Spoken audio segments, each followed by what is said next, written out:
Selamat siang untuk teman-teman semua. Selamat siang. Untuk Selamat Siang. siang. Selamat siang juga untuk semua yang menonton presentasi kami pada saat ini. Terima kasih atas waktunya, terima kasih atas kesempatannya kepada kami untuk melakukan presentasi hasil dari diskusi kami. Dari topik yang kami kerjakan adalah topik 5, menuju sekolah damai, sekolahku yang damai.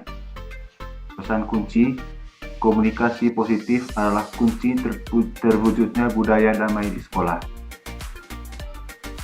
Anggota kelompok kami: 1. Stefanus Sandung, 2. Sudarmono, 3. Tin Minasih Astuti, 4. Widya Rizky Vinuarti, 5. Buri Handayani, 6. Yeni Hastuti, 7. Yohanes Gabriel Magus. Capaian pembelajaran. Tujuan yang ingin dicapai dari topik 5 ini yaitu mampu menganalisa apa saja ancaman dan kerentanan yang terjadi di sekolah. Mampu menganalisa apa saja kapasitas yang dimiliki sekolah. Konsep yang pertama, menjaga sekolah damai. Untuk menjaga kedamaian sekolah, kita harus meningkatkan kapasitas dan mengurangi kerentanan, juga ancaman. Dengan demikian, risiko menjadi kecil. Ancaman eksternal dan tidak bisa dikendalikan. Kerentanan adalah internal, bisa dikendalikan, kurangnya wawasan, kesadaran, dan keterampilan, titik-titik lemah yang perlu diperbaiki di sekolah. Kapasitas adalah kesadaran, kebijakan, fasilitas, dan praktik baik di sekolah. Konsep yang kedua, membangun sistem meningkatkan kapasitas. Dari konsep 2 ini, ada 2 dasar yang kami diskusikan. Yang pertama, dimensi budaya damai di sekolah. Dimensi-dimensi yang dikembangkan pada program tersebut antara lain kedamaian dan anti kekerasan, hak asasi manusia, demokrasi, toleransi, pemahaman antar bangsa dan antar budaya, serta pemahaman perbedaan budaya dan bahasa. Yang kedua, dasar sekolah damai. Sekolah ramah anak merupakan model sekolah yang dikembangkan oleh UNICEF yang menjadikan konsep ramah anak sebagai dasar dengan menyediakan sekolah yang nyaman, aman, dan terlindungi, pendidik yang terlatih, sumber daya dan lingkungan yang memadai. Prinsip utama sekolah yang aman, nyaman, dan menyenangkan adalah non-diskriminasi kepentingan, hak hidup, serta penghargaan terhadap anak, sebagaimana dalam bunyi pasal 4 Undang-Undang Nomor 23 Tahun 2002 tentang Perlindungan Anak yang menyebutkan bahwa anak harus dilindungi. Konsep yang ketiga, kerentanan perundungan.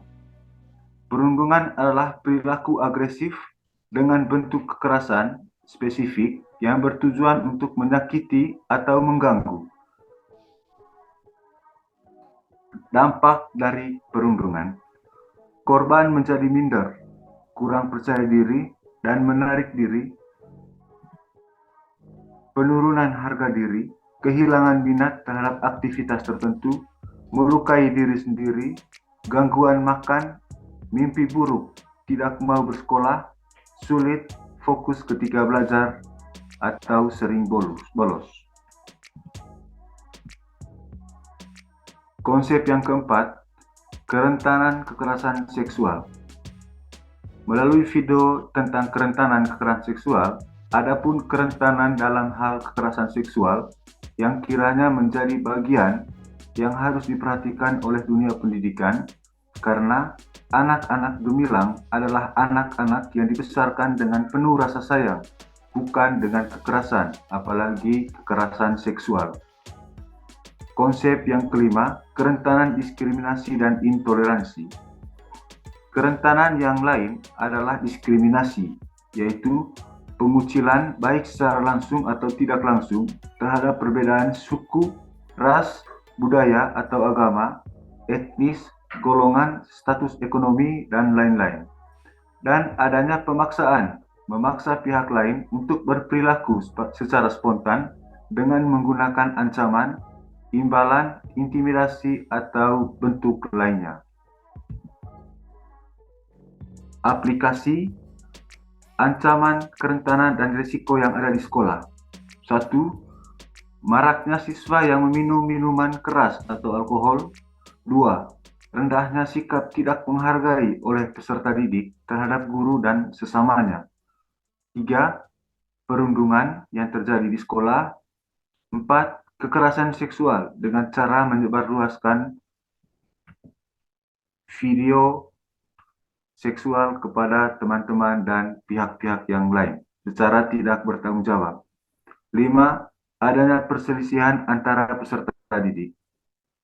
Yang kedua, program apa saja yang sudah ada di sekolah Ibu Bapak untuk menumbuhkan sekolah damai. Yang pertama adalah sekolah ramah anak. Dalam sekolah ramah anak, di pelajaran pertama, pelaksanaan proses belajar mengajar yang ramah anak. 2. Pendidik dan tenaga kependidikan terlatih hak-hak anak dan sekolah ramah anak. 3. Sarana dan prasarana yang ramah anak. 4. Konsep sekolah ramah anak. Bersih, aman, ramah, indah, inklusif, sehat, asri, dan nyaman. 5. Peran penting masyarakat sekitar orang tua dan sekolah. Program yang kedua, Citizen Art, yaitu upaya preventif atau pencegahan perundungan dengan membuat poster-poster manual maupun digital yang disosialisasikan atau disebarkan di lingkungan sekolah. Yang ketiga, bermitra dengan lingkungan sekitar. Yang keempat, menanggapi segala persoalan dengan bijak.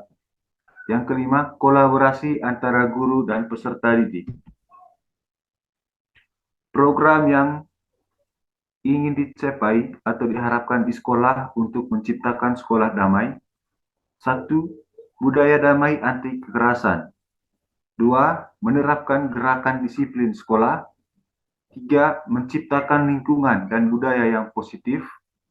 4. Menerapkan nilai-nilai Pancasila dalam pendidikan karakter seperti jujur, disiplin, bertanggung jawab, cinta damai, peduli lingkungan. Evaluasi dan penutup. 1. Terbentuknya sikap toleransi atau menghargai antar sesama. 2. Melahirkan peserta didik yang bertanggung jawab. 3. Terciptanya suasana yang kondusif di lingkungan sekolah. 4. Peserta didik memiliki rasa bagian dari sekolah itu sendiri. 5. Terbangunnya relasi kekeluargaan di lingkungan sekolah. 6. Menjadikan sekolah sebagai sarana pendidikan yang aman, nyaman, dan toleran. 7. Membimbing dan membina siswa dalam pembelajaran dengan kasih sayang tanpa kekerasan. 8.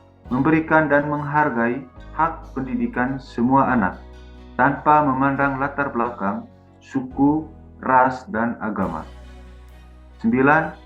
Menjadikan sahabat dalam perbedaan dan keberagaman serta selalu menjaga suasana damai. 10. Menjunjung tinggi kedamaian, menghargai perbedaan, dan menjaga ikatan persaudaraan di lingkungan pendidikan.